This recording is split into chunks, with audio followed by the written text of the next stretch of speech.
低碳呢個詞，可能今日已經大部分人都差唔多每個在座嘅人，個個都識啦。就算你去街上問人都可能切切地呵。咁最近我哋先喺度討論緊呢個低碳又好，咩碳好，仲有咩負碳啊、正碳啊，好多講法，聽到大家頭都暈呵。Anyway，不過喺呢個書寫嘅過程裏面咧，我哋都係針對一個比較即係 safe 啲嘅 margin 啊，safe 啲 margin 就話我只係話將目前我哋嘅碳排放降低啲啦嚇。OK，咁所以有咗呢個作為一個 design brief 咧，點樣去 generate 嘅 design 嘅，咁呢個就係本書嘅動機嗬，好嘛？咁我一陣間同大家好簡單講講啦嗬。嗰個 Sprinkler 呢本書呢個出版社就喺學術界可能比較會有啲名嘅，所以呢幾年佢又俾美國買咗佢哋嘅股份嘅，不過佢公司就喺德國嘅，咁佢其實呢啲都係啲跨國公司啦，例如佢個製作咧，我哋去到後期書寫完之後去製作嗰時嗰個，就我哋聯絡嗰個 team 咧，全部都係喺印度㗎，咁所以其實都係咁噶啦。咁呢個 Sprinkler 咧，的確係有啲影響力嘅。咁如果你喺書度網度查咧，佢都好大嘅一啲嘅出版量嘅，每年都有好幾萬嚇，差唔多好似2萬本嘅出版嘅咁。咁你又會問喎，今時今日仲有邊個會出版啊？邊個買咧？嚇係嘛？邊個睇或者都有人睇，邊個買咧係一個重點嗬。咁其實簡單講喺我哋學術界咧，買書嘅多數都係圖書館啦嗬。無論你買電子版或者係實體版都係啦，都係佢靠嘅主要嘅 client 都係呢啲嘅呢個學術機構嘅嗬。下面見到嘅佢呢度講話每年有13000本新書啊！我頭先誇張咗啲係嘛啊？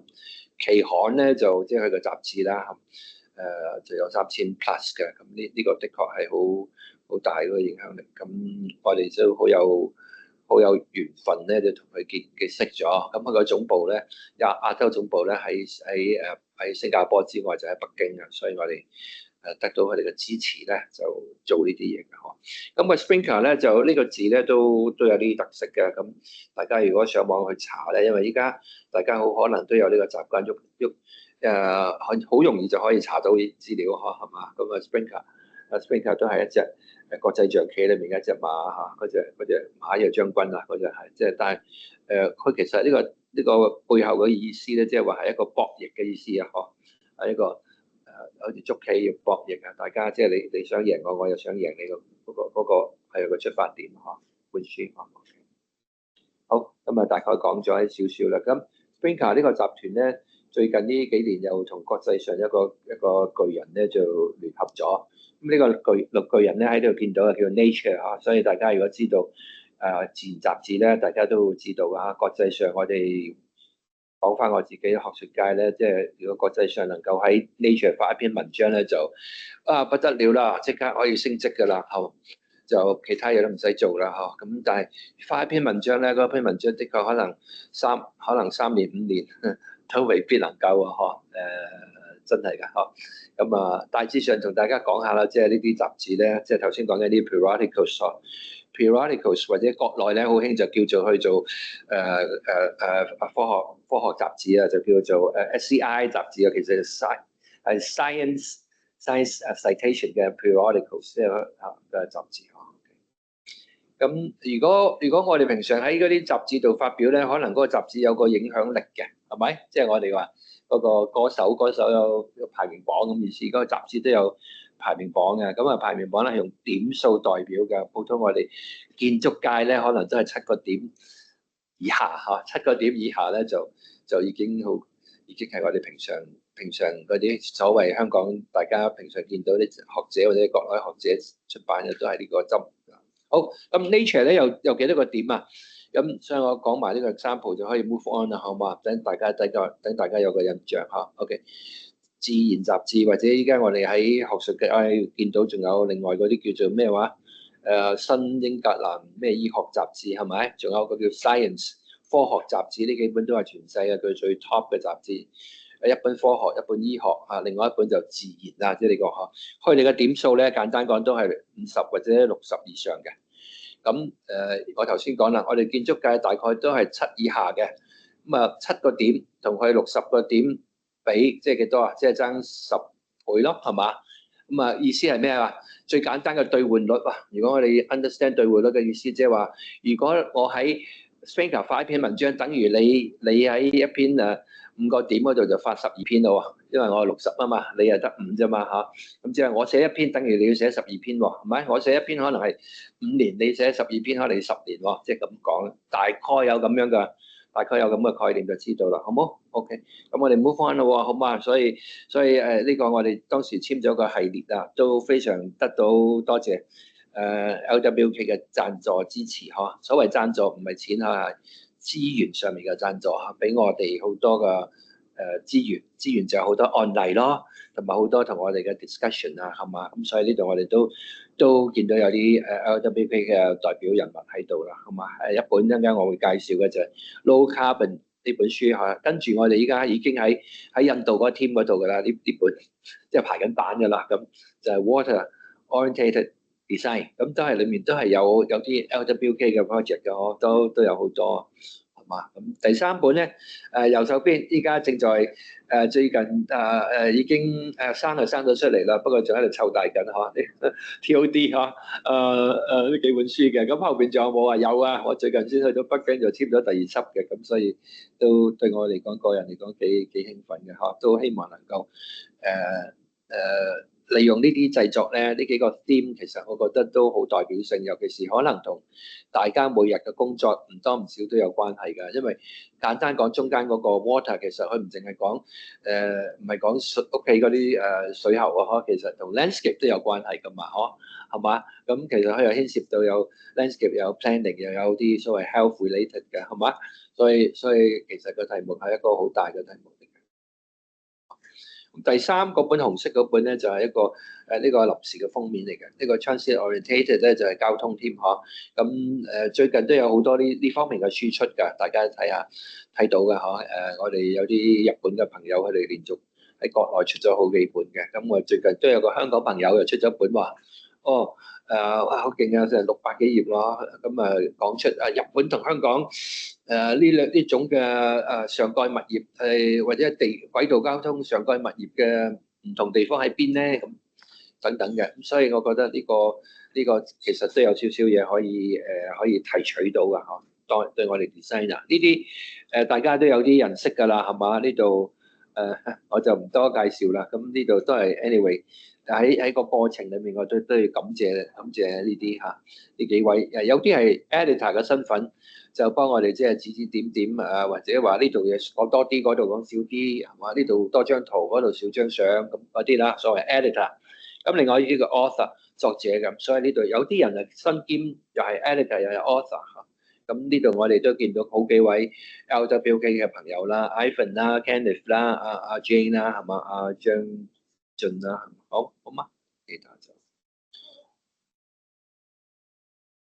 後邊仲有喎，又有啲我哋嘅好熟悉嘅朋友啦，Henry 係嘛？Henry 都喺度，咁特別要佢仲喺現場添，哇！多謝捧場，好啊！咁其他都係我哋啲學者型嘅，或者有啲係 practice 型嘅，因為淨係靠學者又唔得嘅，所以我呢度裡面嘅其實大家頭先我冇特別認真去介紹，不過有啲係 practice 嘅為主嘅，有啲係research 為主，我哋其實都呢個都揀人嗰時都揀咗好多。OK， 好，因為時間所限啦，我就好快係咁帶過下，提一提大家咯，大背景啦，係嘛？1.5度係嘛？1度半係嘛？初聯合國都揾咗好多組織啊，咁其中一個組織叫 IPCC，大家都記得早幾年咧，美國咪有個副總統叫戈嘅係嘛？戈爾啊，香港譯音係嘛？戈，咁呢個 Al Gore 呢個副總統，佢當時就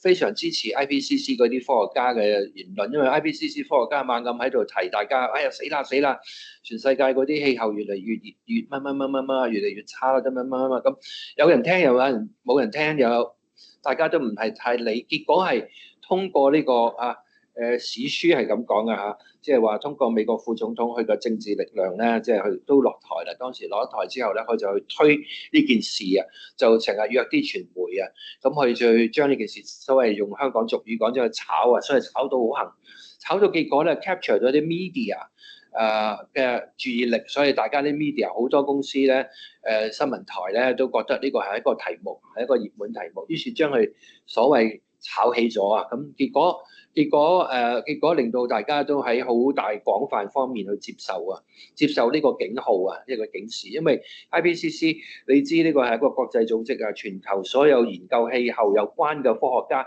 有幾多個啊？入咗呢個組織嘅好似有6000幾個啊，即係有6000幾個我啊，簡單講下，有6000幾個大家喺全球各方面都入咗呢個會去關心氣候。呢個轉變嘅，咁所以佢哋就做咗好多研究出嚟，做咗好多所謂 scenario。如果半度又點啊，1度又點啊，一度半又點啊，2度又點啊，咁去 set 好多 scenario 去反推，然後跟住話我哋點樣可以制止佢嘅氣候唔好升1度半咧，1度咧，或者2度咧、3度咧等等啊，就同啲國家等等咧去提出有好多對策，咁你知啦，點解我頭先話要搞成咁樣？L 哥。做一個明星效應，再揾啲 media 再去炒熱啦。因為好多當時都仍然有好多人係反對㗎。佢即係話呢個理論咧，我哋人類活動令到呢個地球暖化咧，其實唔關事嘅。如果你睇翻地球幾億年嗰個溫度轉變有高有低，有高有低，咁呢幾百年係高啫，可能嘅後嗰幾百年就低咧。所以嗰啲係反對呢個理論嘅人，反危機論嘅人。咁其中一個最代表性，大家今時今日都知咧，美國政府啦，係嘛？官方立場唔承認嚇。咁當時啊，依家都唔同啲。當時係點咧？當時佢哋仲要話你哋呢班6000幾個科學家全部都廢柴，係嘛？都係講得唔好聽嚇，即係你哋全部都唔 OK 嗬。咁因為你哋嘅研究唔夠科學。如果要證明佢咧，我哋自己做，美國派出專家去做，我哋設計自己個研究嗰個方式啊，咁去做。咁我當時有幸咧，曾經去過呢個聖地亞哥啊 San Diego。咁當年UC San Diego 咧就創辦建築系啊。咁啊，我講緊可能都係09年啊，記得咗。可能係2009年啊，UC San Diego 創立 School of Architecture 就舉行咗個大嘅慶祝 party。咁個 party 咧就搞幾日嘅，咁啊全球揾咗好多代表嚟，咁我香港咁我去咗。咁佢其中一個節目咧就去 UC San Diego 嗰度參觀，裏面有幾個以前都係啲好勁嘅人啊。其中一個係太空人，全美國第一個女太空人。咁女太空人上咗天咧，就影咗好多地球相片啊！佢專門去監督當時個地球，即係用高空去睇成個地球。呢一堆今日我哋好容易得到嘅相片係去 start 嘅，佢就可以觀察到全個地球氣候轉變等等。咁一個咧就由天空去睇嘅，另外一個 UC San Diego負責嘅咧就話揾一個潛水人，就放咗佢落去深海嗰度。假若呢度見到呢條線啊，假若我哋呢個圖上面呢條線係赤道啊，係 equator。假如呢條線係地球嘅 equator，佢就沿住成個地球嘅 equator，然後咧每一度地方咧就放一個球落去，放一個球落去，放一個球，成個地球圍一個圈，放一個球，嗰個球就係一個溫度計啫嘛。不過佢放到深海下邊，佢即係話呢個深海深度係唔會受外界影響，係純粹係深海裡面嘅，冇其他 external factor 影響佢嘅，係一個好 pure 嘅。冇其他 disruptance 嘅影響之下去 measure over a period of time， 譬如話 measure 10年，睇下佢個轉變究竟係你哋講嗰1度、1半度，呢個0點幾度啦，咁你諗下知啦。咁樣嘅實驗做得嚟都死啦，係嘛？佢每個實驗都要10幾年嘅，係嘛？咁啊，要真係好科學到不得了嘅實驗，你諗下啦。咁所以其實美國政府嘅立場當時大家都知啦，佢根本就佢即係話，哎呀。We don't care 啊，we don't care。因為咩咧？因為就係我哋今時今日所講嘅可持續可持續呢個字咁難解啊，咁難解釋嘅原因就係因為佢最大嘅元素係影響到經濟啊嘛。所以美國政府其實當解釋得好清楚，我哋唔玩呢個遊戲係因為如果我哋玩，我哋要修改晒我哋所有嘅生產線啊，所有生產線都有改，咁變咗令到我哋嘅成本同埋競爭力。經濟競爭力降低，所以唔玩，OK， 所以就咁簡單，所以大家大致上見到呢啲當時嘅推論啊好多嚇。咁你又記得喎？前幾年咧就成日喺每幾年咪喺世界上開一個叫做咩話？嗰個叫做咩啊？Conference of the Party（COP） 會議係嘛？COP 會議我都成日又係好反感啊！呢個點解明明大家講得咁為地球，點解開個會個會嘅名都叫咁曖昧嘅咧？叫 Conference of the Parties。開咗已經成十幾20年啦，呢個會點解個名都唔敢叫咧？就因為美國佬啊嘛，係嘛？就係因為佢只係叫 Conference of the Parties， 咩 parties 啫？即係嗰堆人 conference 嗰堆人開會啊。咁啊嗰堆人開會原來係講環保嘅，明唔明啊？所以大家大概了解咧，就話點解我頭先講可持續呢個字咁難解咧？就話因為佢仲有一隻腳係踩落去政治啊嘛，係咪經濟同政治？所以喺我哋要推呢啲嗰時。萬一你喺設計上要推嗰時，你遇到個 project manager 有同你講好多我最近都遇到一件咁嘅事，又係好勞氣又係嗰個河套嗰邊嘅不過下次再講就係話就喺度爭論啊，邊啲嘢得嘅，邊啲嘢唔得啊？究竟美國標準好呀，中國標準好咧？咁樣咁都有得好嘛 ？OK， 好呢個我哋都好值得研究下，究竟。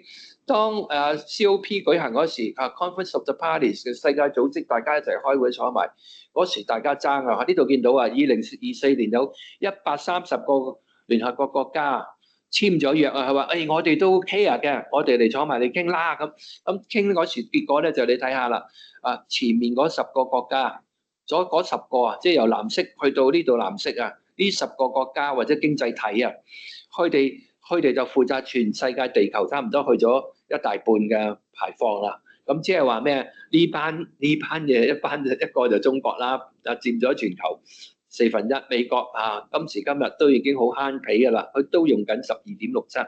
咁歐盟係嘛？歐盟就當時係13國，因為10幾多國我唔記得咗啦，就代表歐盟。印度係嘛？其他嗰啲又細細地㗎啦，俄羅斯都喺呢度，日本都唔係咁多嘅啫。OK， 都係睇到啦。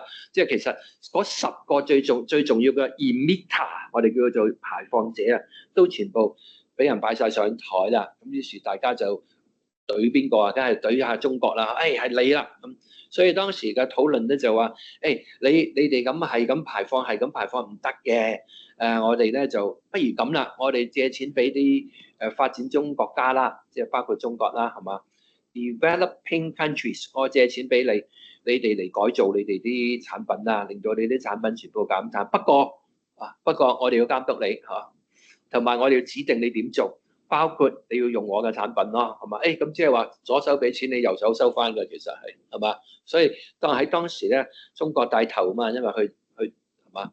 喺個所有發展中國家裏面，中國就反對啦，話唔玩，我唔同你玩呢個遊戲。你睇下，佢話你睇呢個，你睇咁多百年來邊個排放多啊？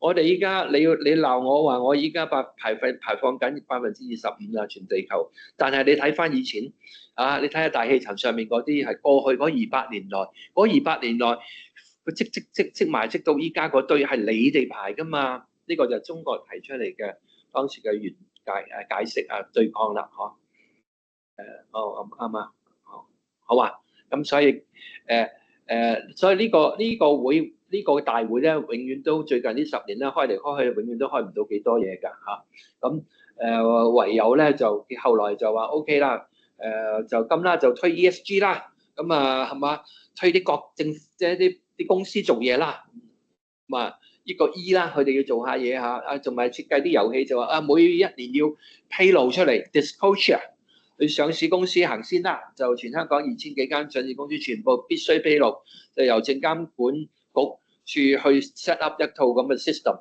同你打分，就因為你披露咗啦嘛，呢時候即係就幫你打分，等全世界都知道你間公司係點環保咧。咁你話我冇錢玩醫喎，我啲係咪啲舊樓嚟嘅？好似我哋最近接觸有啲係咪都你話我哋咁就不如做 S 啦，咁S 即係咩啊？不如我識咁多商場，嗰啲商場咁多地方冇人租，咁於是就攞啲地方攞幾個鋪出嚟，俾啲我附近啲 community 裏面大家出嚟玩啦。城市廚房係嘛？城市空間，咁呢個都係 S 嘅表現，都可以攞分可以係噃，呢個可以慳啲錢添喎，係嘛？又唔使點樣去搞建築添啊。哦，G 啊 governance 啊，我叫我啲員工即係咩啊？員工放工嗰時熄燈喎，一行開離開個台熄燈喎，係嘛？唔好話出咗開會嗰度仲開緊冷氣喎，開緊電腦喎，咁呢個就行為啦，係嘛？所以依家我哋見所謂 ESG 好簡單，好簡單講。我同大家大致講下咁有好多統計者咧好識啊，攞住數據識得做嘢啦嘛，於是就可以分裂晒出嚟啦。究竟住宅非住宅啊，等等，有好多數據俾我哋講嘅嚇。不過大家大概有一個印象啦，喺全世界大家對於綠建都有個態度嘅，即係話佢話其實咧就office building、commercial building 容易啲做嘅，residential building 難做。究竟點解啊？所以好似喺我哋呢本書裏面，結果都係大部分寫嘅都係非住宅㗎，都係非住宅。點解？好簡單，其實大家心諗一陣就知啦。因為住宅裏面嘅業主太多啦嘛，咁啊一個係中意冷氣，一個唔中意冷氣，一個熄燈，一個瞓覺，一個唔瞓覺，係咪？所以你好難去 control 去即係 as a building 去做出一啲節能行為嘅，所以呢個 at the end of the day，我哋會諗翻轉頭，呢個 carbon orientated 其實係有一段嘅發展空間咧。我特別提嘅咧就係 AI 啦，係嘛，人工智能係嘛，減排。所以如果大家有興趣喺你嘅設計開始由走向睇究竟我哋點樣同AI interface 啊？我前幾日我3日前先去咗深圳啦，今次已經3年內揾到第4間公司啦。第4間公司好似可能做到啦好嘛？咁因為好簡單講一個故事俾大家聽，就話依家大部分嘅商業樓全部裏面都有個 BMS system， 就係俾佢棘住。因為 BMS system 可能係西門子，可能係 Trend， 可能係 Carrier， 可能係3菱，係嘛？佢就話你唔好鬥我啲嘢啊！嗱，你係 AI 人啊，你一插入去壞鬼咗，成個 building 冧咗。冇咗電，邊個負責？你擺低50萬啦，咁咪變咗嗰個人唔敢入嚟咯，係嘛？因為嗰個公司好可能就喺深圳嘅啫嘛，佢就得係嘛去所以依家目前嚟講，我哋都見到好多 barrier commercial 嘅 barrier。咁所以依家點樣處理啦？去攞，因為你有攞到 AI， 你係攞到數據嘛。咁 AI 大致上睇嚟睇去都係最多控制到10% 內嘅減節能㗎。減嚟減去都10%，最叻我哋嘅恒生銀行攞好多獎㗎啦，係嘛？恒生銀行改建啊，係嘛？等等我哋都睇到好多數據都係喺用 AI 去 control， 都係最多慳到10% 嘅啫，一個電梯可能幾個 percent 嘅啫，即係如此類推，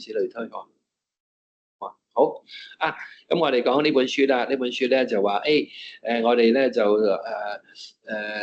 提煉出11個 case 嘅，用11個 case， 因為能力所限，其實可以做多啲嘅。我哋本來想做30個，後尾都話好啦。anyway， 3個 principle 我覺得最值得同大家商量嘅，咁就喺大家嘅意思係 designer， 即係大家作為 designer， 我有3件事想大家商量，即係話你設計方式啊，你嘅設計方式咧，英文叫 paradigm，paradigm 即係你個方式範式啦，中文係嘛？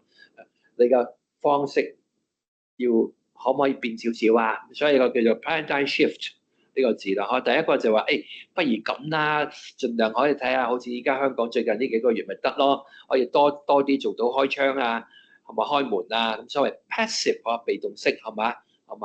咁所以呢個做優先啦。你睇下你個設計裏面或者你個 building 所在嘅地方其實好簡單啊！我成日都講話，如果大家能夠用工程師、冷氣工程師嘅手法去 evaluate 你嘅 design 嘅 theory 嗰時咧，比較容易。其實因為 engineer 好 quantitative 㗎嘛，佢唔係同你講1年4季365日，佢係同你講1年1600幾個鐘嘅啫，係嘛？因為一日翻8個鐘啊嘛，咁1年可能都係翻200日到工啫嘛。你 cut 咗52個禮拜，每個禮拜有2日唔使翻工啊嘛，咪得5日係嘛？5乘52係咪就係得出咪得出嗰幾多日咯？嗰幾多日係工作日，將工作日再乘每日嘅8個鐘，你又得到工作時。咁所以工程師係咁樣諗嘅啫。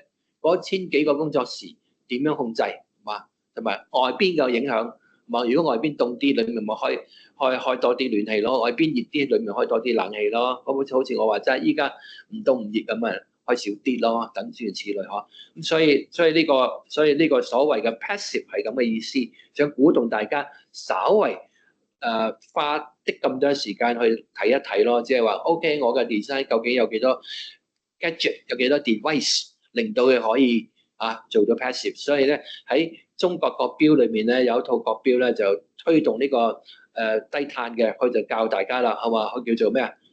去咧國內咧就好中意喺度宣傳嗰時，令到嗰啲業主又好、設計師又好、用家好容易啲接受啊，所以國內叫順口溜啊，係嘛？大家有聽過呢個口名詞，所以佢就話被動優先，所以佢就教大家，即係英文就係咯，先諗被動係嘛？邊個諗啊？Architect 諗嘅，所以呢一潮嘅呢一波嘅 low carbon design 嗰個領導者係 architect，唔係 engineer。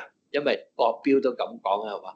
唔關 engineer 事啊，你唔好推俾 engineer，你先諗你個 site plan 係點，你個 orientation 係點，你個氣候係點，你個 facade design 係點，所以叫我哋希望大家執行呢個叫 passive prioritization，即係被動優先。咁所以牽涉到嗰邊咧就有啦。我哋團隊就話，其實同你從材料都有關㗎，係嘛？你個施工又有關㗎，等等等等，嚇。OK，咁好啦，咁 engineer 又唔可以走開話嗰個國標就話，engineer 啦，即係所謂嗰啲機械工程師啊，building service 啊，佢就話主動做嗰啲叫主動技術啊嘛，我哋知，所以要用機器嘅嘢，我哋叫主動啊嘛。唔用機器嘢，我哋叫被動啊嘛。我唔知點解咧，當初係咁樣發明嘅嚇。就 active design 同埋 passive design 嚇。OK，佢話做 active 嘅人咧，即係 engineer，你就唔好同我又都唔好話唔關你事。你哋要做嘅嘢就 optimize，所以優化啦嚇。所以國內叫優化係嘛。所以我哋大家記住啦，希望大家又知道頭先講到 AI 就係 optimize。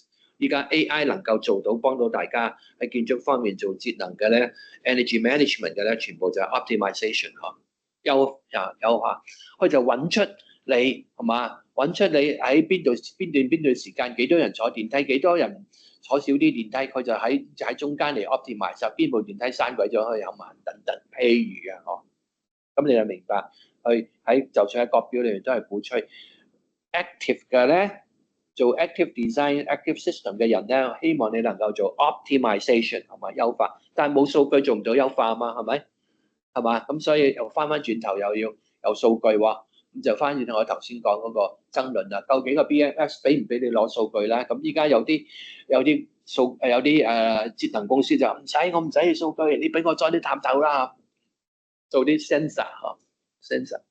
咁啲 sensor 要用咩啊？用電池咯，係咪？因為嗰嚿電池好犀利，可以用成年㗎。咁你都唔使去充電咯。OK，最近有人提出嚟咧，佢就話：唔使電池啊，又唔使充電啊。佢話，因為你睇下間屋裏面咧，邊有一種 energy，我哋永遠都用緊係燈，係嘛？呢個燈啊，佢話其實個燈咧都有啲電波發出嚟嘅。呢個係 Berkeley 大學提出嚟㗎，最近呢幾年都好興。佢話你雖然人體唔感覺，你攞個錶去測有少少嘅輻射㗎，等於講有少少電嘅。所以佢哋做嘅研究啊，點樣將呢啲燈光系統嘅輻射將佢變為電去充電啊！我哋明白嗬？所以我哋今日講嘅咩啊？WiFi 係嘛？古代我哋細個嗰時嗰啲叫做咩？唔係叫 WiFi，叫做咩？Hi-Fi 係嘛？聽音樂嗰啲叫 Hi-Fi， 依家今日叫 WiFi，Berkeley 嗰就叫 Light-Fi 係嘛 ？Light 係嘛？所以可能再過10年到，大家就會聽到啦，有 Light-Fi。所以如果當我由出邊入到屋裏面咧，就用 Light-Fi 就唔使用 WiFi 啦。Light-Fi 已經可以將所有呢啲電咧變成一個傳播信號嘅電波啦。我哋唔使用 WiFi 添。咪可以慳咗好多電咯，等等等等。不過大家都 realize 都知道啦，所有呢啲嘅研究都需要時間嘅，係咪？10年都算少啦，嗬。我哋呢一潮用嘅燈叫咩啊？而家最巴閉呢啲燈叫咩 ？LED 啊嘛，係咪 ？LED 你估呢個發明搞咗幾耐啊？40年啦，真係。你睇 Wikipedia 就知啦，大家好嘛？為咗咁咧，就好多人嗌交添，打官司啊，欠錢啊，係嘛？攞到諾貝爾獎嗰個人一攞到之後，第二件事就做咩啊？個日本人就係告佢個廠，個廠就要追翻佢啲錢啊，等等等等等等，搞咗40年啊，即係嗰個紅藍綠啊，紅藍綠波啊，因為你都知道白色係紅藍綠加埋等於白色啊嘛，咁啊紅藍綠紅同綠啊都有好早已經發明咗啦。你睇下係咪？我哋平時屋企個電視機有支紅燈噶嘛，係咪？我哋去撳開燈，屋企嗰個燈個冷氣機有個紅色嘅 indicator 噶嘛，嗰個咪紅色嘅咯，係嘛？嗰個紅色好多年前已經有噶啦，即係所以我話大話40年係真嘅，40年前已經有紅色 LED 啦，再耐啲咧，我哋有綠色噶啦，係嘛？就係爭在冇藍色。所以好幾年前有叫 Blu-ray 㗎，大家記唔記得啊？你買嗰啲Blu-ray 嘅鐳射碟機嘛，係嘛？佢呢個 Blue 搞嚟搞去搞咗40年，先至能夠將藍色嘅波段咧發光啊，發到去夠光啊，因為做嚟做去都係紅或者綠，或暗得滯啊，紅加綠都唔夠力啊，唔夠力做到白色出嚟啊。即係我將佢成件事好簡單去解釋俾大家聽，作為一個例子咯。好，其實科學咧喺我哋嘅理解裏面係唔係話1-2日就做完嘅，往往都係幾十年㗎。要真係啊，其實我哋都唔係咁精嘅，嚇，好慘嚇。OK 啦，嚇。OK，好誒，仲有一個最後一個叫 human orientated。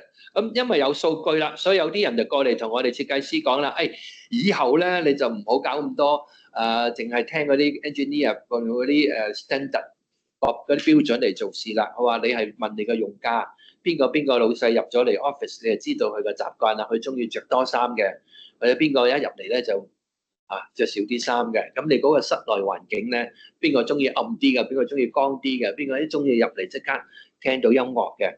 咁所以叫人為本啦，係嘛？所以數據人為本啊，唔係我哋以前早幾年講嘅人為本，嗰啲係愛心啫，係嘛？呢幾年講嘅人為本係 human data。如果我哋採到 human data 嘅話，我哋可以 reflect onto 我哋嘅 interior design 嘅 interactive design。OK， 所以我哋嘅好多車都有啦，係咪？嗰啲電車就係啦，哇！裏面坐落嘅電車幾多 gadget 啊，係嘛？好多嘢令到你好開心啊，所以 come a day 可能會我哋應用到我哋幅牆上面喎，好嘛？好，所以其實本書主要就講呢啲嘅，咁跟住可以好快啦喎，可以5分鐘講完㗎啦，我哋可以4個 chapter 裏面11個案例，11個案例喺呢啲頭先呢啲3個 domain、3個設計嘅 consideration 裏面去穿插，好嘛？有時有啲 project 我哋見到佢係做多啲以人為本嘅，有啲 project 咧係多啲以被動式嘅，有啲 project 係多啲以 optimize 嘅，咁意思啦，好冇？咁所以即係呢個咧，我哋唔係叫大家要100分都要攞晒嘛，我只不過話你呢個 project 可能有10零分係用呢個環保意識去做咪得咯，係嘛？咁嘅意思啫，係嘛？咁因為我哋就算睇啲案例，我哋都睇到係唔可能。每個 project 我哋都全部100分做晒㗎嘛，係咁意思，OK， 好唔好啊？所以你會見到我喺第一個 chapter，我哋 design with nature，咁啊，你見到呢個 example 就新加坡好出名嘅一個則師係嘛，2位，同埋一位澳洲人，一位新加坡人，同埋黃文森同埋咩叫做咩咩位烏霞係嘛，烏霞建築師係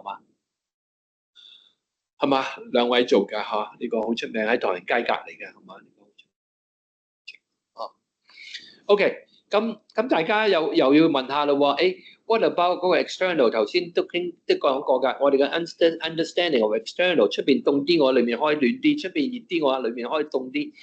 呢個就係話我哋同出邊嘅 interface 嘛，係嘛？所謂出邊咧，就係所謂你身處地點所屬於嘅咩氣候咯。咁 after all 真嘅，咁係氣候真係好影響我哋嘅所作所為嘅。咁所以尤其是喺設計師又係嘅。咁所以我哋會喺呢度喺呢度我哋揀咗好幾個案例喎，係嘛？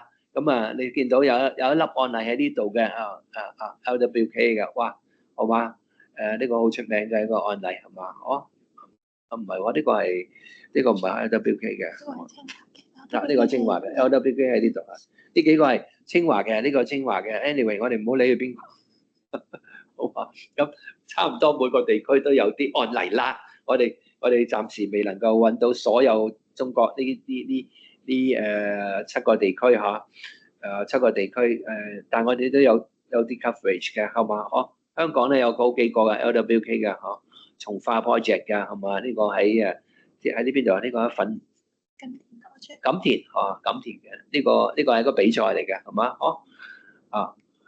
呢個喺九龍兩邊嘅哇係嘛？我哋都有好幾個 project 嘅，咁嚟到去 illustrate 呢啲氣候唔同嘅氣候唔同氣候對個 building 咁其實好簡單嘅，我覺得你有時唔好，你覺得譬如萬一大家設計師有時大家好忙或者搞好多嘢兼顧，咁你其實我覺得你只係多問一句話得啦，你就問個業主或者問個對方，你個經緯度係幾多就得啦，因為一問完你大概有感覺啦嘛，係嘛？東京就差唔多呢個㗎啦，係咪？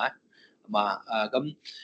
咁你咪自己可以 equate 到咯，係嘛？如果佢接近赤道或者新加坡啊、曼谷啊嗰啲咯，係嘛？如果佢近住東京啊、北京啊嗰啲天津啊，咁你大概都有感覺，因為我哋去過啊嘛，係嘛？咁就都唔使講太多啦，咁你都大概知道啦嘛。如果廣州、廣東啊跟香港合埋都20零度嘅啫嘛，係嘛？緯度啊，OK， 好冇？咁用呢個我覺得可以 gauge 到，令到你大概作為 design 嗰時，你落手你都已經知道啦嘛，係咪？好冇？咁跟住就係寫書嘅人嘅工作啦，你知啦，依家我哋因為我哋嘅對象出版社係世界出名嘅國際出版社，所以當然佢有好多質量要求啦。咁我哋都唔可以求其啦，咁所以全部啲嘢要列晒出嚟，佢屬於咩氣候區啊？佢經緯度係乜嘢啊？佢個 type 係乜嘢啊？邊一年啊？邊位負責啊？咁所以我哋呢度見到就基本上都係三間公司唔好問我點解啦。不過咁啱得咁巧啦，佢一個係清華我個好 friend 嘅大則師呢位則師我自己覺得佢好有前途，大家注意下呢位一位老師有自己嘅辦公室。另外一位我香港有好嘅，以前話係我學生喎，咁大家人都識嘅係嘛？呢位AGL 係嘛？跟住就LWK 啦，好冇？咁就喺呢啲書裏面。咁我隔離阿 Jane 咧就做咗好多功勞，落出咗好多力啊！因為我係得個講字啦，咁阿 Jane 喺度背後喺度幫我喺度擺佈啦，將呢啲 project 去做咗出嚟嘅。哇！又係咁嘅係嘛？冇錯。OK。咁既然係一本學術書咧，咁可能都有啲時間咧，唔好淨係睇相片啦，都係有啲去所謂 definition 同埋 concept 咁啊。所以我哋就話 OK， 既然有咗頭先講嘅被動優先、主動被動優先、主動優化係嘛？再生能源最大化係嘛？頭先仲少講咗一個添，喺國標裏面仲有講多一句嘅。頭先個順口溜就話被動係優先，主動係優化。咁 what about 再生能源咧？即係 PV 啦，即係太陽能啦。太陽能板又點咧？咁國標製造國標嘅人其實好聰明啊！當佢寫呢句話嗰時，佢唔係亂噏嘅佢就話再生能源最大化嘅意思，即係話 maximize。當你可以放太陽能板嗰時，你就盡量放咁解。所謂最大化嘅意思係咁，唔係話叫你一嚟就搏命要明明我嗰邊俾人遮住嘅，咁都要我放太陽能板。明明我屋頂已經擠滿晒東嘢啦，仲要我放太陽能板 ？No， 唔係。佢嘅意思就係話，佢嘅前設咧係話，當你能夠放嗰時，你就放膽去放啦，即係咁意思所以係咁嘅意思。所以我哋就將佢 develop 喺度，見到佢，我哋 develop 佢啦，係嘛？develop 咗佢出嚟咧，做咩咧？想做一個 framework 係嘛？大家可以自己可以 gauge 嘅，打分嘅係嘛？嗱，咁有啲朋友咧，我哋跳咗。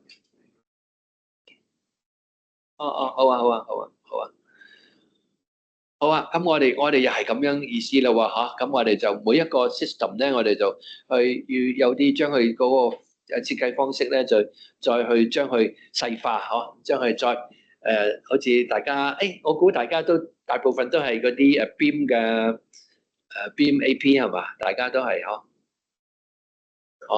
都有啲，但係都有接觸啦，起碼都係咪？一定係有接觸嘅。咁你都知道，嗰個 beam 同埋 lead 嗰啲玩法都係好似我頭先講話，大概你當佢有100分啦，咁每一分分都好難取嘅，係嘛？每一分都要出好多力，又要出好多錢，又要做好多計數，又要好多設計，先 acquire 到嗰1分嘅。咁我哋而家同樣意思，就將頭先話被動優先、主動優化、再生能源最大化等等等等，就變為100分，然後每分100分之後拆開好多細分咁嘅過程，所以都係大家見到啦。咁當寫呢本書嗰時咧，就喺嗰個世界潮流咧都好興咧，就推呢個建材嘅。咁大家就話其實除咗設計之外，可能材料都有好大關係嘅。咁話係嘅。咁我哋都好似都睇嘅，都睇下材料方面，因為的確材料應用方面咧有好多節能嘅空間餘地嘅，例如呢個見到 recyclability 係咪？smart material 等等嘅，有啲好容易就會液體變咗係嘛？有啲固體變咗液體㗎係嘛？嗰啲我哋所謂嘅 phase change material 啊係嘛？即係屋企個冷氣機嗰個冷卻水咁啊，汽車裏面嘅冷卻水咁，都係嗰啲嘅雪種啊嘛，我哋叫做係咪？平常喺屋企係叫雪種，就係嗰啲就係上邊材料嘛，因為佢好容易喺室溫之下都會變嘅。即係變嘅意思，佢就吸咗你啲熱，將佢一吸咗你啲熱之後咧，佢就變咗係水啊！佢本來係氣或者係固體咯，咁嘅意思喎，咁我哋就用呢個所謂 phase change 就咁。依家嘅新發明咧，搞材料嗰陣新發明就唔使話好似去到汽車咁或者雪櫃咁搞到咁凍，佢先至變，佢先至會吸啲熱。話其實我哋少少室溫都得㗎啦，咁所以你會有時依家會見到所謂嘅 smart material 就係呢個咯，就係呢種咁嘅嘢，係啊，好嘛，好，DFMA 大家都熟過我啦，因為做 MIC 啦，咁做 MIC 嗰個阿媽，MIC 嘅理論上嘅阿媽係來自於 DFMA 啊嘛，design 咩話咩 fabrication 啊 manufacturing assembly 啊係嘛，即係將你設計到施工到冚裝組裝係一個過程，將呢個即係construction 嘅過程拆開，變咗4大步嗬，咁呢個得出嚟，我哋就變成 MIC 咯，係嘛嗬，就咁嘅意思啦。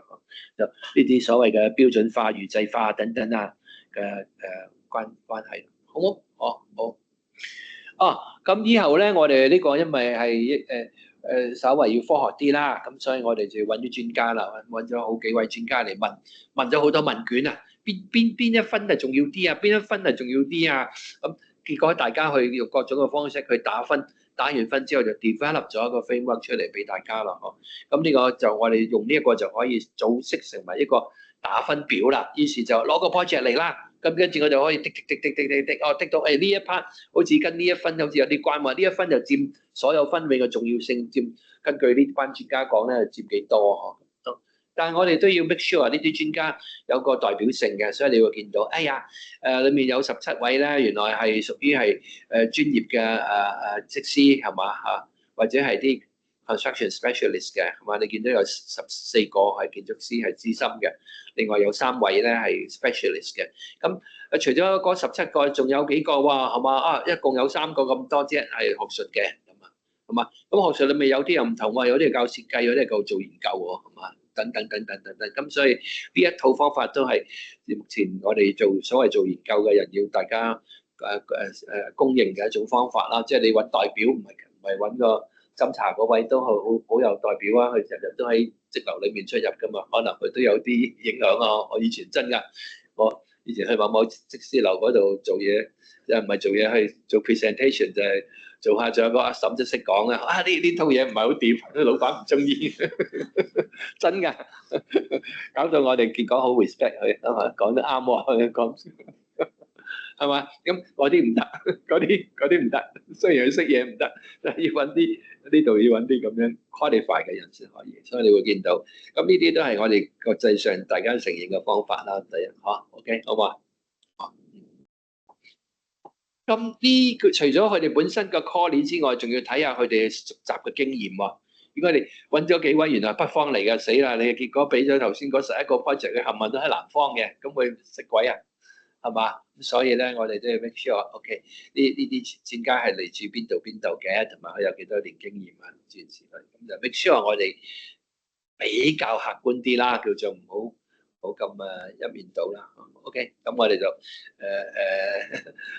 有啲學者又發明咗啲好複雜嘅方法，將佢咁樣砌嚟砌去，就砌出一個咁嘅比例啦。好 OK，就去證明你講嘅嘢，大家呢25個人講嘅嘢 O 唔 OK 啊？可唔可以信啊？諸如此類嚇。咁呢個就係你問咗佢堆問題咧，佢有問完之後，佢大家會有表示同意唔同意啊，或重要唔重要啊咁之後將佢最分裂咗出嚟嘅，呢個都係所謂嘅交代呢個某一個評審嘅方法，唔係淨係我同你兩個人就搞掂啊，而係的確有個 process 哦，所以呢個我大家都知道嚇。OK，好嘛？咁又用好多唔同嘅方式去表現佢啫，其實都係同一件事。不過你令到人哋好似信服啲啦，你哋做嘅方法的確夠客觀啦，主觀得嚟夠客觀啦嚇。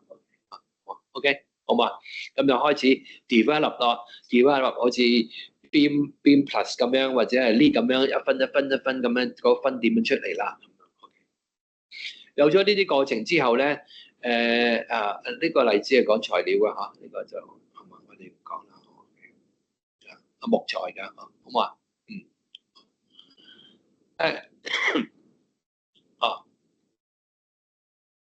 嘛？裏面咧喺書裏面都介紹咗有啲關於對新材料嘅認知啦。譬如話咁啱得嘅橋，我哋就有機會去咗新加坡，所以約咗新加坡個工務局啊，即係佢哋嘅 BD 啊。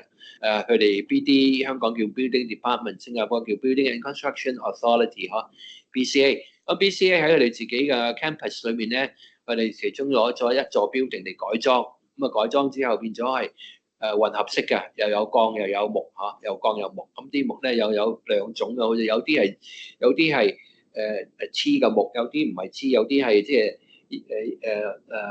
唔同紋咧，即係個紋度橫紋同直紋，橫紋同直紋，橫紋同直紋咁樣夾嘅，咪所謂嘅 CLT 咯，係咪 cross laminate 就係又橫又直，又橫又直，又橫又直。因為最新嘅一代嘅研究認為咁樣又橫又直咧，比就咁攞順住紋咁去黐去咧，就我哋所謂嘅夾板啦，係嘛？即係用古代個俗語叫 laminate 嘛。咁佢意思話，如果你唔同紋路咁樣咁去黐咧，就比順住紋咁去黐又勁好多嘅。所以今朝咧係推 CLT 嘅，所以我哋去睇到呢啲好多唔同嘅實例啦。咁又令到你可以多啲嘅認知啦，咁我去到新加坡嗰邊有個好出名嘅間大學啊，叫做咩大學話？呢間叫做新加坡嘅第4間大學啊。第4間大學咧就呢間 SEMU 啊。咁大家有機會都可以去睇下，因為呢個大學嘅特色係喺市中心嘅，直情喺烏節路尾嘅，行到落烏節路行到差唔多盡頭咧，盡頭一路行到尾咧，落到去 Raffles 嗰邊咧，即係話貝聿銘當時做嗰個70層高嘅全亞洲最高嘅酒店嗰時咧，嗰座去到差唔多去到嗰邊咧，就你咪不知不覺咧就穿過咗間大學，你唔知，因為間大學冇圍牆嘅。咁呢間大學咧特色就係就係嗰啲 barrier free 啊，就係冇 fence wall 啊，你隨便行咗入去 SMU Singapore Management University， 佢嘅 philosophy 就話，因為我哋接近啲城市人嘛，即係做生意啊、打工啊、上班啊、放學啊、下晝食飯都可以隨時過嚟上堂嘅，所以 set up 咗一個咁嘅idea， 就令到呢個 building 咧就好 permeable 嘅，幾好。但係佢呢個 building 呢度係用咗好多木嘅，咁我哋去睇。不過呢度有好多係假嘅，佢唔係 structure 嘅，佢就黐落去。不過 anyway 都好靚，呢個 building 好出名嘅呢個 building。咁呢個 building 出名係在於咩咧？佢就唔係啦，佢就唔係淨係用呢啲木之外咧，因為木喺 material 嗰度結果攞到好分。佢結果攞到分就係 active 嗰度攞到好多分，即係話我係用system 嘅 optimization 去節能同埋屋頂佢又鋪咗好多太陽能板嘅，所以呢個就係一個好好嘅案例。呢個開始依家其實我都開始講下就係裏面嗰啲作者啦。先前我哋見好多相片嘅，呢位一個好 good 嘅 friend 啊，係咁啊，學校唔係咁坦白講，唔係話國際上唔係特別大好出名，不過呢個大學咧出咗一個好出名嘅人，叫做咩啊？喺西班牙嗰邊有個好出名嘅大師叫做咩啊？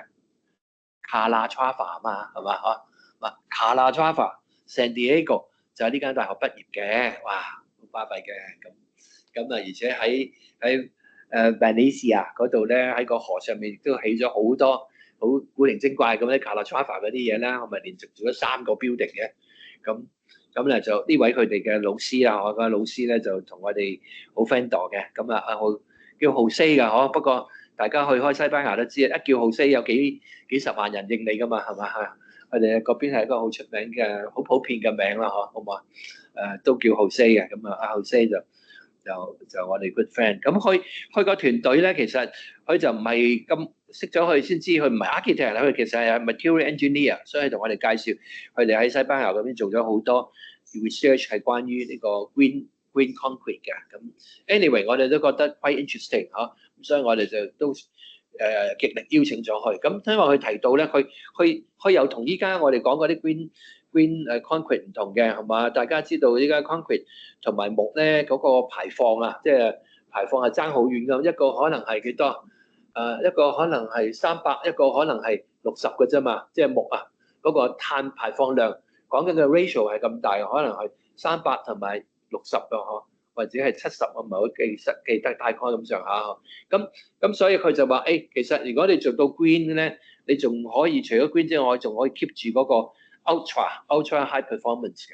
所以佢嘅特色，我哋研究咧就話喺嗰啲粉裏面咧就加咗好多嘢嘅嗬，令到嗰個 concrete 咧就排放低，但係咧就 strength 高，諸如此類。所以呢啲我哋都值得我哋研究下嘅，有時關注下咯。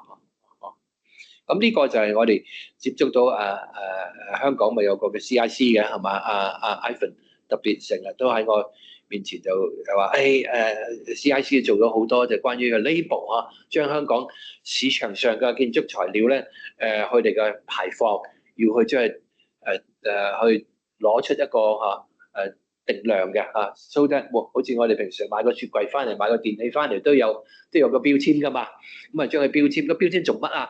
即係就係講呢啲啦，碳排放，好嘛？所以大家大致上有個概念啦喎。如果你啲客同你講，我哋講用木，你話係啊，木係好啊，咁呢個碳排放幾多？大概都係300同埋60之間嘅分別嚇。咁你大概知道5倍咯，有5倍嘅分別。問題就係話值唔值得啦，做唔做到啦，同埋過唔過到法例啦，係嘛？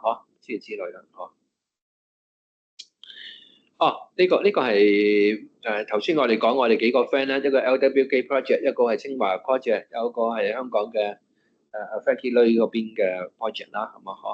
咁呢個都係就係嚟去都係呢3位㗎啦，咁我哋睇佢哋啲 project， 咁呢啲 project 都好靚㗎，有啲大部分 project 都做得好靚。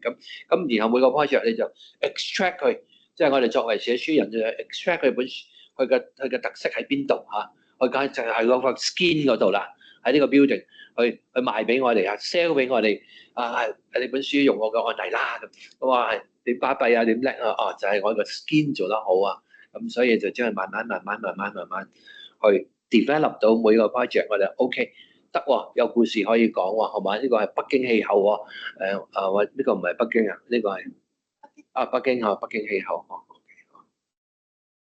咁。所以你睇呢幅 side wall 佢都做得好得意㗎，呢個唔知咩嚟，什麼東西？唔係，這是不知道是什麼材料係嗰個水管嗰個字。佢攞啲recycle 啊，攞啲嘢嚟做嘅，唔知做咩。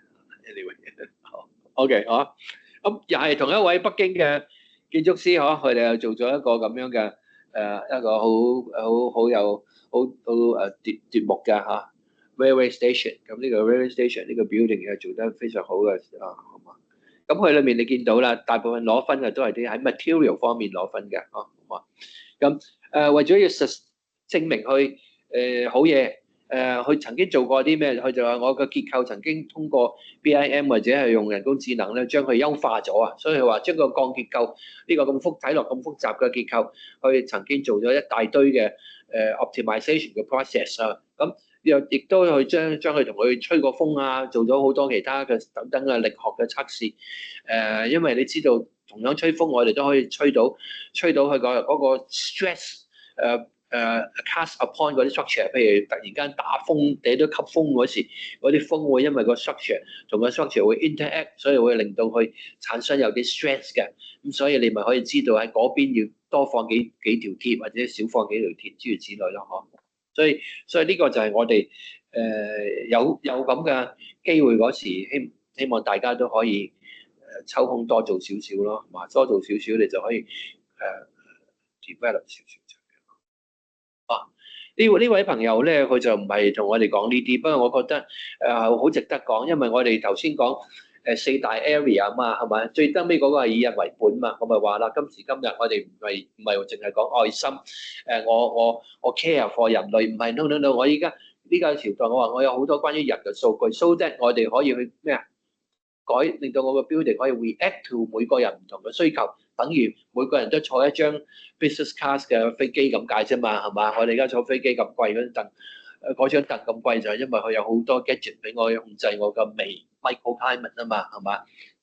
咁一樣嘅啫嘛，係嘛？咁呢啲都係我哋所謂嘅 behaviour 嘅 dominate 嘅 architectural design。咁呢位朋友咧，即係我位好朋友係華南理工一位大教授，咁佢喺嗰邊咧，當然面對嘅唔係 building 啦，係面對啲學生，所以佢就做咗好多呢啲呢方面嘅研究啦。佢就特別係佢哋嗰邊最興講咩啊？大家一去到廣州就知啦，成日同你講咩叫做嶺南建築啊，係嘛？講咗一輪都唔知係咩叫嶺南建築啊？究竟係天井咧、通風咧、遮陽咧，嚇，抑或咩咧 ？Anyway。咁佢咧就喺嗰個文章裏面介紹下佢哋關於喺唔同嘅氣候裏面嘅人嘅行為嗬。呢位朋友咧就依家喺呢個我哋嘅作者啦，係嘛，喺深圳大學嘅做嘅。咁佢嘅特色咧就係專門研究呢個字。呢個字大家都知啦，依家好多時聽見 biophilic 嗬。咁拆開個字可以將佢理解到啊。bio 係一個字 philic 係一個字 philic 就係愛啊，咁啊，即係愛到講得唔好聽，愛到有少少黐嘅意思嗬，就嚇呢個叫 philic 嚇。咁如果你相反係叫咩啊？我好驚啊，好驚畏高症啊，叫 phobia 啊嘛，係嘛？所以呢個字 philic 就係 phobia 嘅相反啦，係嘛？咁大家明白啦，一個就愛你愛到黐，一個就怕你怕到癲咗，係嘛？咁意思咯嗬。咁呢個係啲古代啲文字嚟。但呢度佢愛乜嘢咧？愛 bio 生物愛生物，基本上就係講綠色啦，即係嘛？所有有嚟自大自然嘅嘢，我都好中意嘅，就叫 biophilia 係嘛？或者 biophilic。咁依家大家都經常出去設計嗰時，會同啲客或者啲 landscape designer 接觸到嘅，佢都會同你講：我呢個係個 biophilic design 啊，咁我講乜啊？係嘛？其實即係頭先我講嗰個啦，係嘛？我愛自然嚇，我愛自然，我愛生物，係嘛？意思嗬？呢個對不對？講得多這麼久才講了一個 chapter，要不要快一點？咁我哋後邊講快少少啦，好嘛？因為啲時間大家有限啦，我都有限。咁咧第二個 chapter 咧，一個 project 係好重要嘅，講再生能源。頭先都講啦，最大化啊嘛。當你個屋頂頭頂可以放到太陽能嘅，你咪放咯。如果你覺得我個身體即係我個佛沙邊一邊冇人遮嘅，我咪放咯。所以係咁嘅意思啊。所以我哋知道所謂renewable energy 等等嘅嚇。咁我哋呢度只係側重於講太陽能啫嚇。我哋呢度好似冇乜太多，揾唔到好多例子係講熱崩嘅，所以我哋就結果冇講。呢位我哋嘅亦一位好好嘅同學啊，同學已經最近啱啱好光榮攞咗個博士學位，好開心啊！呢兩位都係我哋好優秀嘅設計師同事嗬。咁幾位咧？呢幾位都係喺呢個 project 度相遇嘅，就係呢個 project 嗬。呢個 project 係咩啊？從化 project 嗬。咁Kelly 仲帶我去嗰邊睇咗添啊，同啲係咯，同啲馬匹傾下偈咁喎。咁 anyway 呢個 project 都係一個好特色嘅 project，不過佢成個故事都好感動，因為我哋的確能夠證明到能夠喺今日我哋嘅技術範圍內咧，喺商業上面咧，嗰啲商業軟件咧，我哋都能夠的確揾到一啲好高質量嘅軟件，再加上我哋嘅設計師嘅頭腦咧，就結果可以揾出好多問題症結出嚟，就令到嗰個客知道即係可行性喺邊啊！因為大家都知道啦，第一做唔做到係嘛？第二做到幾多？第三花幾多錢？第四幾時還本？第五嗰個供電局接唔接受係嘛？結果都係呢5、6個問題啫係嘛？呢度都係我哋香港或者全世界各地都會問嘅問題啦。咁我哋唔係太側重於究竟賺幾多錢吧係嘛？都係話喺 within reasonable 嘅 payback period 去實施呢一種嘅策略，就再生能源最大化OK 好唔好啊？我哋做到呢個好嘛？呢個 project 的確好 interesting 㗎。大家如果頭先見到嗰啲 building 都係喺呢度啦不過我記得佢嗰時有好多掣肘㗎好多掣肘。佢話因為啲咩境外境內啊，聽到我頭都暈啊！智慧馬匹咧，即係喺呢度住啊，等於喺香港嘅，所以我哋入去咧就唔俾我哋亂咁摸佢，仲要着好多層衫嘅，即係驚我哋傳染到啲細菌俾佢啊。諸如此類，所以佢裏面有幾重閘嘅，即係等於過關咁嘅要。原來係咁得意嘅。Anyway，呢個我頭先講個軟件啦呢個軟件的確係好巨大無比嘅，個威力就我哋能夠做到好多調查出嚟㗎，而且佢可以 generate 到好多 report 出嚟嘅，啲 report 又嗰個好容易睇得明嘅，所以我哋個 visualization 好強，令到你唔會睇完之後都唔知佢講乜。呢個我覺得好好㗎。另外一個 project 就係呢個香港呢個 project 啦。咁呢個 project 我哋去做咗一啲優化行動啊嘛，咁所以我哋都攞咗嚟做一個報導同埋分析佢嘅。咁所以我就簡單講一講氣候係嘛？第三個氣候我諗大家 by now 都比較會理解啦係嘛？我哋氣候對 building 嘅影響係嘛？我頭先都有好介紹過啦，我哋就好快咁過咗一個咯係嘛？呢個問咗專家嘅意見裏面邊啲 factor 重要啲嘅咁所以就定出好多嘅 criteria， 用呢啲 criteria 去可以評審嗰啲設計咯，好嘛？即係依家好興咧，行內好興叫做做自評報告啊嘛，叫做 self evaluation， 即係話你做咗個 design 咁上下，我就教你可以自己啦，唔使揾個 consultant 問啦，你自己問咁咪俾咗 checklist 你咯，好嘛？所以呢個係咁嘅意思嘅，咁嘅意思即係話我有個 checklist 俾你自己對住呢個都大概可以估，即係唔使估下啦可以評估到你啲 design， 或者你可以同你啲 consultant 去大家對住嚟傾下，所以我哋呢個 process 亦都係咁樣去計 develop 嘅睇落好複雜其實就唔係好複雜。又嚟呢度啦，係嘛？好呢個 project 咧就精彩啦！我哋嗰次啱咁咧就遇到一個 project 咧，LWK 嘅咁個客咧就話你可以呢個無限想像力喎，係嘛咁於是就當時就諗咗idea，不如用啲新材料啊，不如用啲新嘅設計方式啊，不如用啲地熱啊，不如用啲諸如此類咁樣係一個住宅嚟嘅，咁一堆住宅區嚟嘅咁所以當時就亦都做咗一輪分析即係designer 出咗個 box， 咁由呢個 box 一路演變到你見到佢有個 courtyard， 個 courtyard 然後上邊放咗幾塊太陽能板，然後既然有咗能夠 convince 到佢中間有個 courtyard，之後呢個 courtyard 點樣去令到呢度有個地下嘅藏喺地下個 vent pipe 簡單講令到佢可以 draw 出邊嘅空氣，但個空氣可能有濕嘅喎，係嘛？濕氣嘅喎，咁你又要裏面又要做啲嘢噶嘛，係嘛？令到佢除濕啦，係嘛？等等，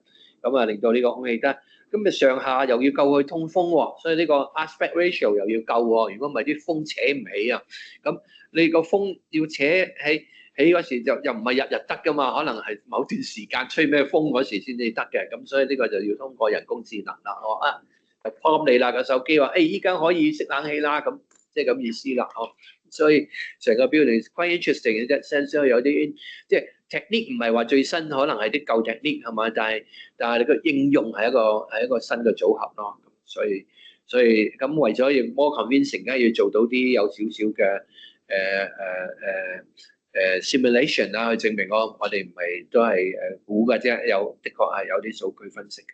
所以呢個 project 我自己個人都當時都有參與啊，我哋都咁，所以我哋都覺得好開心啦嚇，因為能夠去同個 architect 去合作去一齊去做到個比較特別再講多少少咧，就話呢個屋頂呢塊太陽能板咧，呢塊太陽能板其實都有兩種選擇。其實一個咧就話係嗰啲硅晶板silicon 嘅硅晶板，其實佢嘅點解你見咁多黑掹掹？因為佢係 silicon 啊嘛，係嘛？咁點解叫 silicon 咧？美國咪有個 Silicon Valley 嘅，喂點解叫 Silicon Valley？就因為全世界，如果你睇 Wikipedia，你又知啦，係咪？全世界你話喺我哋呢個 field 裏面最偉大嘅發明咧，全世界科學家最公認就係發明咗 silicon 硅晶呢樣嘢，所以美國呢個地方到今日都係淨人叫硅谷係嘛？因為硅呢一樣嘢發明咗，令到成個人類嘅文化推進咗，因為我哋科技好多都係靠膠有關嘅嘢所以會有呢個 anyway 呢個硅晶板咧，呢個 silicon 板咧，佢係黑色嘅黑色嘅，咁有啲裡面加啲其他嘅 mineral， 所以你有時會見到佢藍藍地嘅anyway， 咁但係依家有新一代咧就話唔會咁肉酸㗎啦，我哋喺上面再加塊白膜加浸嘢喺上面，咁當然會影響佢嗰個。今時今日太陽能板最巴閉已經可以有22% 啦，咁如果你黐一塊白膜喺上面靚啲啫，但係因為咁會吸少啲，可能得20，咁所以呢個就係即係靚同唔靚嗰個 price 咯，我哋有少少。咁但係喺市場上已經有好多種唔同形式嘅 coating 啦，而家有好多種唔同嘅太陽能板啦，呢個做頭先講個風拔 stack effect effect 嗰個效果啦，係嘛？所以呢個結果就話要 make it work， 可能個頂要加個煙通嘅，所以有所謂嘅 chimney effect。咁周圍啲窗要閂嘅，如果唔係佢唔會形成一個 stack 啊嘛，係嘛？如果周圍都開晒咁，你點 stack 咧？咁所以有好多個 condition 佢先 work 嘅，係話日都 work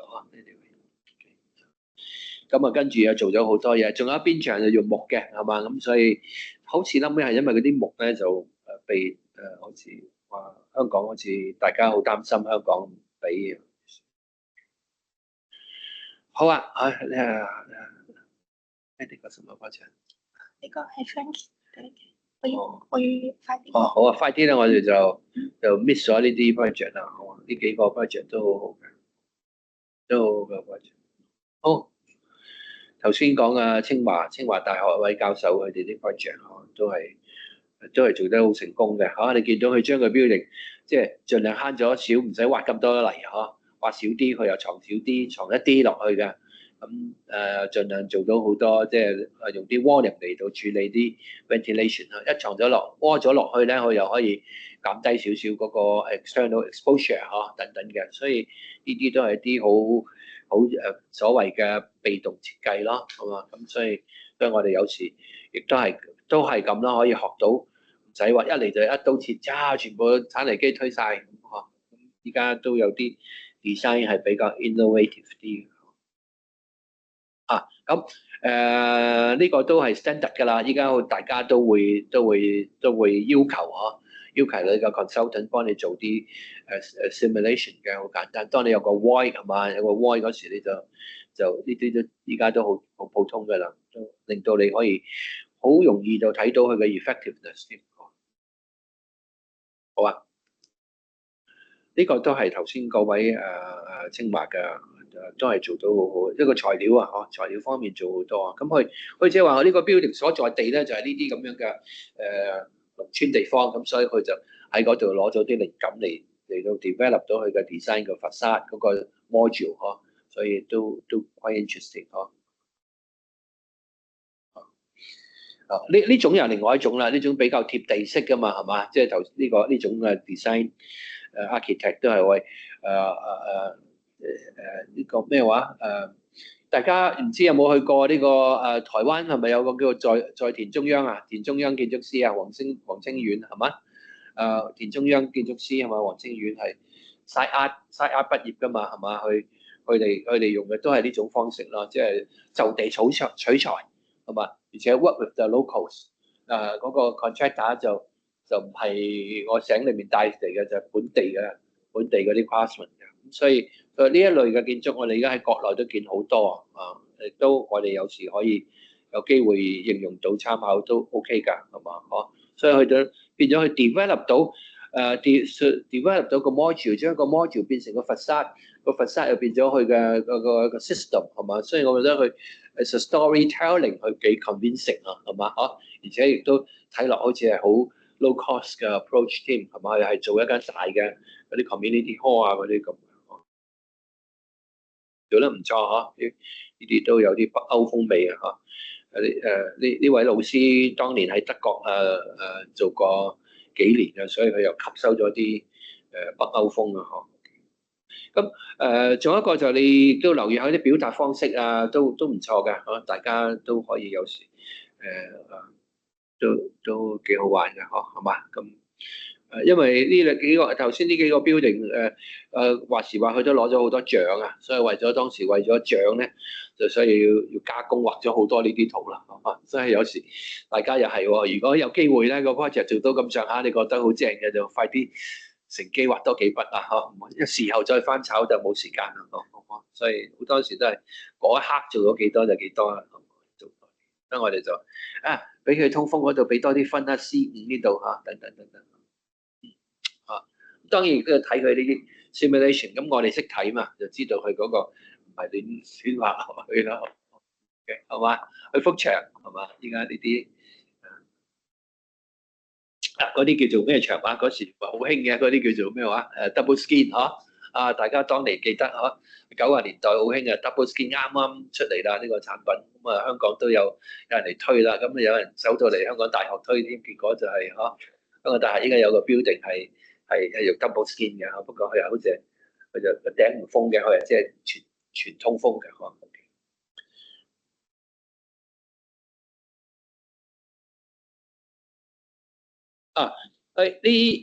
呢個就係一種實驗式建築嘅，咁我有揾到個 contractor sponsor 佢咧就做同一個 module，但係佢應用咗去測試啲唔同嘅技術嘅，咁所以呢個係一堆呢個 prototyping 嘅 building 嚟嘅，所以呢都係頭先清華嗰位教授做，不過的確係喺呢方面就國內多少少呢啲機會啦，俾我哋嚟講多好多方式去做，咁所以 experimental building 咁我哋咪見到佢有好多唔同嘅特色咯，呢啲特色我哋就可以俾到分佢咯，都 OK 噶。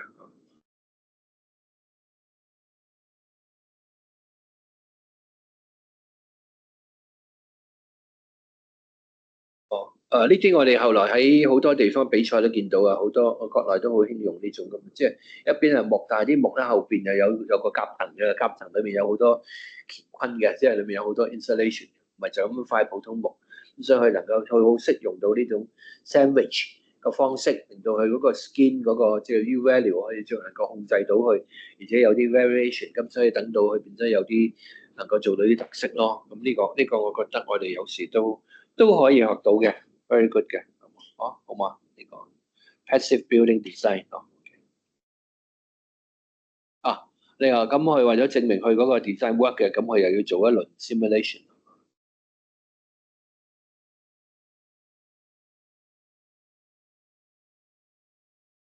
呢個 DSF 就係 double skin 咯double skin facade 咁佢頭先呢個 double skin facade 佢就4個 building 測試係4幅個 cladding 係同一個 orientation，咁佢有唔同嘅 thermal 嘅表現咯，咁佢做咗啲 study 出嚟，夏天、冬天啊、通風啊等等嘅，所以我哋就覺得very interesting 呢個可以 promote 嘅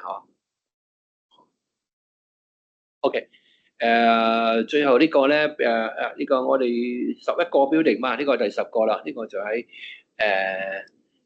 寧波嘅呢個 LWK 嘅一個 project，呢個 project 亦都好特別㗎，係嘛？好似講過好多關於佢嗰個外立面嘅好似係係咪 Henry 啊？係嘛？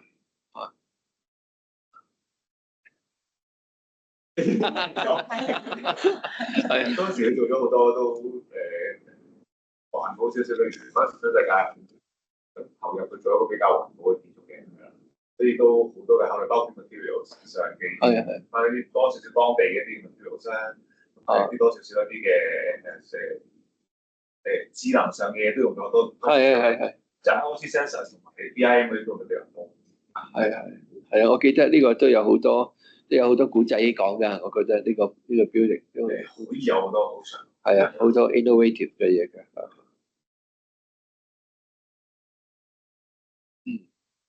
係啊，呢個就其中一個用咗一啲都係智能嘅系統去減少咗個幕牆嘅模塊嘅數量嘅，即係種類嘅，所以都減省咗個施工嗰個嘅複雜性同埋嗰個 material 嗰個 wastage 嗰個減低咗好多。係嘅，呢個其實尤其是對嗰個 client 嚟講 ，investment 嚟講好重要啊，因為對於我哋施工都係啊，的確所以幫佢 optimize 咗好多。咁呢一步我估好多依家做 curtain wall 嘅都識做，因為唔識做其實。嗰陣時就少嘅，而家就應該基本上都要識做㗎啦，已經即係過咗幾年嘅發展之後。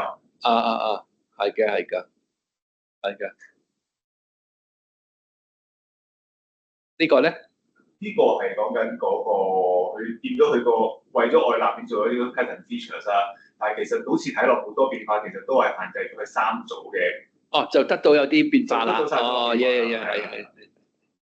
係呢個都係好聰明嘅設計即係唔使搞得好複雜，但係你可以 achieve 到啲唔同嘅 effect。Very good，係，所以我哋都俾咗好多分享，所以我哋覺得呢個都係一個好好嘅 building。好，最後一個 building 啦，呢個係 Oxford House 係係一個比賽嚟嘅，即係假想嘅比賽。不過呢個比賽我自己都睇過嗰啲 report 就真係做得好 sophisticated 嘅。咁佢用咗好多 system 上面嘅改進嘅 optimize 或者 replacement。所以呢個 building 我哋覺得一個好好嘅，值得呢個表揚嘅 project 嚟嘅。所以呢個當時亦都做咗。呢個成個 project 好似就喺下邊鰂魚涌嗰邊㗎嘛，咁因為係一個 existing building， 假想一個 existing building 個 renovation， 所以就唔係太多機會去重新做過啊。但係作為一個 renovation project 咧，我覺得佢做得好好，已經能夠做嘅都做咗啦。你見依家差唔多時下見到個 state of the art， 佢都全部都有嘅，所以呢個係做得相當唔錯。一個 building。Very good， 我就差唔多講晒啦喎，係咪？Jane講最後一個 human oriented 大嘅提一下就 OK 啦。係，好啊，human oriented。呢個咧就大家可能唔知有冇接觸咧，我最近都接觸咗幾位建築師朋友咧，都喺度做老人院啊。咁去到國內嗰啲學校，佢哋都做緊老人，都研究緊老人。咁可能係咪一個 aging population 所以變咗大家都有好多呢啲研究。咁接觸到啲研究，亦都接觸到有關嘅 R&D。咁呢個 R&D 咧就都係俾我哋能夠多啲去用一種老人院或者係護理人士佢哋去點樣去取數據嘅方式，令到幫助我哋 understand 嗰個對象啦，個 client 嘅問題啦。好似呢度我哋見到一個係姿勢嘅問題，一個係互動嘅問題，去做緊乜？另外一個去行動嘅問題，去運動嘅問題。咁所以呢個我哋覺得係一個好好嘅好好嘅一種嘅一個 example 去以人為本嘅設計咯。咁譬如佢呢個就係利用呢個 VR 嗰啲能夠做到嗰個天花會喐或者個牆會喐就 react to 嗰個人嘅，即係我哋依家所謂咩去日本嘅朋友肯定都去到 TeamLab 係嘛？睇到依家好出名一個嗰啲嘅沉浸式係嘛 immersive VR 就係呢種意思啦，即係佢會 interact with 你嘅，去 invite 你去行埋去嘅嘛，好似行咗落水咁啊。咁成個原理咧，即係喺呢度通過呢啲同 AI 人去討論咧，我哋咪知道啊，原來的確都可以應用嘅。咁依家都好有啲見到嘅天花板可以上落啊，即係諸如此類啊。可以 interact with 啊，呢個係一個 gym room 嘅 design 啊，一個 gym 一個當然好高嘅天花啦。咁有時佢同嗰啲人喺度裏面做運動嗰啲運動跳舞咧，咁可以有個互動嘅。咁即係呢個都係一種係一種實驗性質嘅互動空間咯，嗬。所以依家我哋越嚟越多會見到有啲即係互動嘅場所嘅嗬。其實你呢度見到亦都見到有好多 games 咧係 react to 嗰個人，咁佢都係取材於呢個你睇下嗰啲 Jones 嘅係咪好多 Jones， 咁呢個都同我哋玩遊戲有關嘅，因為依家喺呢方面以人為本都係遊戲界啊，佢哋嘅 technology 最高啦，係嘛？因為佢哋已經摸索咗好多年，咁我哋依家亦都有啲 team 係同佢哋合作緊啊，希望將佢哋嘅 know how 咧就幫我哋去 simulate 嚇，幫我哋做我哋嘅 VR 嗰時會更加好玩咯，好唔好？咦？呢個係什麼？Christina 佢哋嘅中文 oriented 其實自己都好多方面嘅。其實呢個同大家冇乜關，不過我自己覺得都好，同大家稍微介紹下啦，好唔好啊？因為我哋做 research， 講緊做 research 嘅界別裏面，依家今時今日講起大數據都有好大嘅革新啊！咁最新一代嘅講緊最新一代最近呢5年，譬如跟我讀博士嗰啲學生咧，第一步我都叫佢哋一定要學呢個大數據追蹤方法。咁呢個係兩個荷蘭教授發明嘅，咁後來賣咗俾 Google。咁依家有個中國版嘅，中國版叫知網啊，知識嘅知，網上嘅網係嘛，叫知網係嘛，就係中國版嘅呢個咁啊 big data 嚇呢個咁就係點樣用嘅咧？即係話我如果想揾一樣嘢，我只係俾佢5個，我俾出5個關鍵詞 keywords， 或者我俾8個，或者俾3個，咁然後就話我想睇個 period 係最近呢5年。然後我就話呢5年內有邊篇文係同步係用咗呢8個 keyword 嘅一次嘅文，如果唔係太多啦，因為可能寫文章都會用到好多詞嘅，咁所以咧你要 set 好多 parameter 俾佢，佢簡單講佢就幫你喺網度抄200年內所有嘅，今時今日已經將200年內所有嘅文獻全部入晒網嘅啦，咁呢啲入晒網又係咁咯，佢就賺圖書館嘅錢咯，即係。香港大學咁，我係用香港大學 account 咁佢入去嘅。咁香港其實我唔係我唔使錢，而係香港大學俾咗錢啊嘛，咁去嘅。咁呢個就可以喺幾秒鐘之內幫你 generate 咗呢啲顏色係有代表性㗎。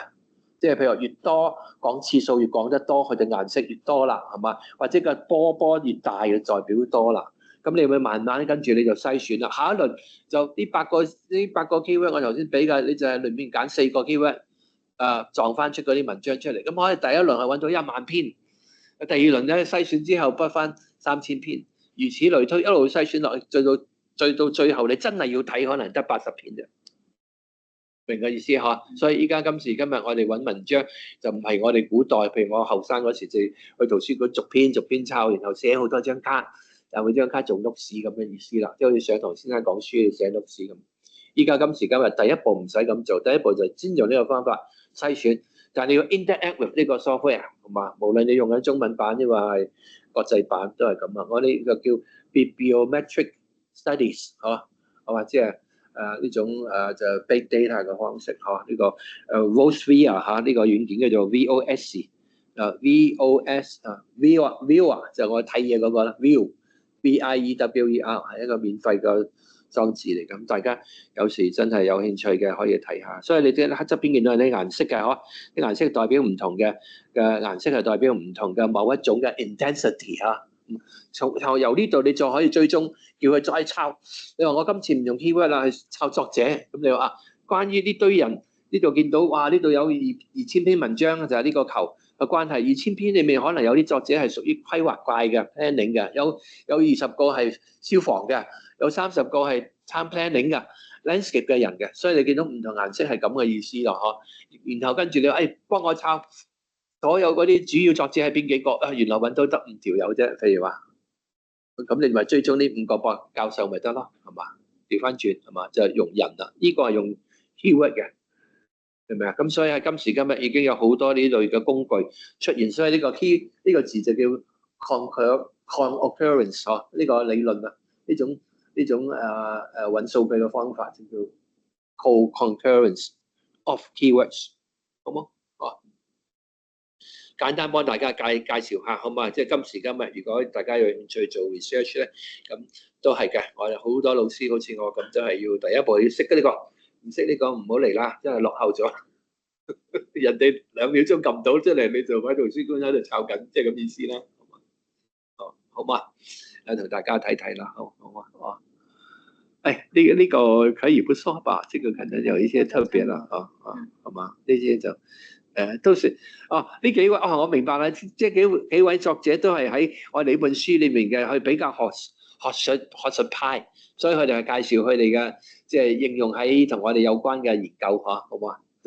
所以頭先呢位男士就喺深圳大學嘅一位好優秀嘅老師係嘛？就諸如此類。咁佢係用咩嘅咧？佢用好多啲儀器㗎，因為大把錢啊，當年係嘛？咁都係用呢啲啦，好嘛？皮膚嘅電啊、情緒啊、腦電波啊嗰啲咩 G 啊嗰啲係嘛？ECG 啊係嘛？嗰啲心跳啊嗰啲咁啊。但係呢類嘅研究咧，我哋都要申請呢個大學要批准啦，即係佢驚你虐待個人啊嘛，係嘛？打佢啊，痛唔痛啊咁即係所有呢啲嘢都有叫做human ethics approval 嘛，係嘛？就咁嘅意思。有啲研究就係叫啲學生假扮佢係傷殘人啊嘛，咁令到佢可以有親身體驗咯。呢個係台灣人發明嘅，有套標準方式嘅。咁即係你玩完呢個遊戲，玩嗰個，全部都係唔係綁住你隻手啊，綁住你腳，因為俾個蒙查查眼鏡你戴住，等你睇唔到嘢嘅。咁叫你去做一啲嘢。咁呢啲全部都係等你去親身體驗到你要設計課去設計，因為呢啲全部 Archi 學生嚟嘅。好嘛，即係呢個一位武漢嘅教授，佢又係啦，佢就睇大空間嘅，即係大嘅譬如話金鐘嗰邊嘅成個露天地方啊，去睇緊啲廣場嘅，廣場上面嗰啲佢就係北方嘅，咁啊睇啲舒適熱島效應啊，即係嗰啲咁嘅。OK， 好啊。OK， 好嘛 ，good 啊，very good 係嘛 ，OK 啦，好啊，多謝大家多謝阿 Jane 多謝阿 Jane。